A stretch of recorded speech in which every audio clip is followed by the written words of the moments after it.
Ang luntiang parangal para sa taong ito ay idadaos sa March 28, 2011 sa Ugnayan Lasal.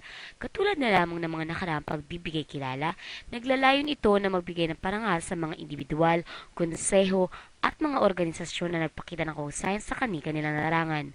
Ito ay sa pangunguna ng Student Development Office at ayon sa kanila, ito ay pagpapakita ng galing ng mga Lasaliano hindi lamang sa larangan akademiko.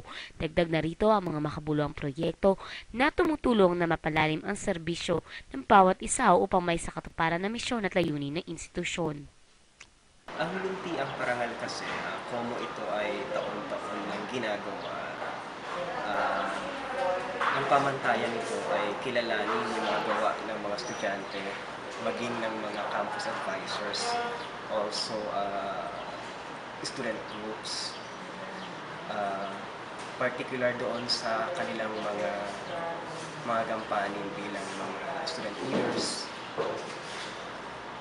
tungkol din doon sa kanilang mga accomplishments. So, tinitingnan natin yung kanilang mga ginagawa sa bawat taon.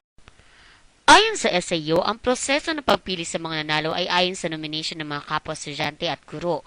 Ang tema ng pagdiriwang sa taong ito ay nakaangklan naman sa nasyonalismo. So, mas hinihikayat natin na pagkatapos ng luntiang parangal o bago pa man ang luntiang parangal, makita nila kinikilala, since kinikilala ang aming mga ginagawa.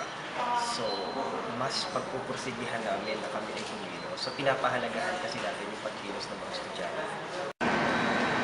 Ang luntiang parangal ay hindi lamang magbibigay ng pagkilala sa tagumpay ng kani-kanilang organisasyon at konseho. Ito ay magpapakita ng tagumpay at galing ng bawat Lasaliano. Ako po si Rose Tenzon para sa Primera Balita.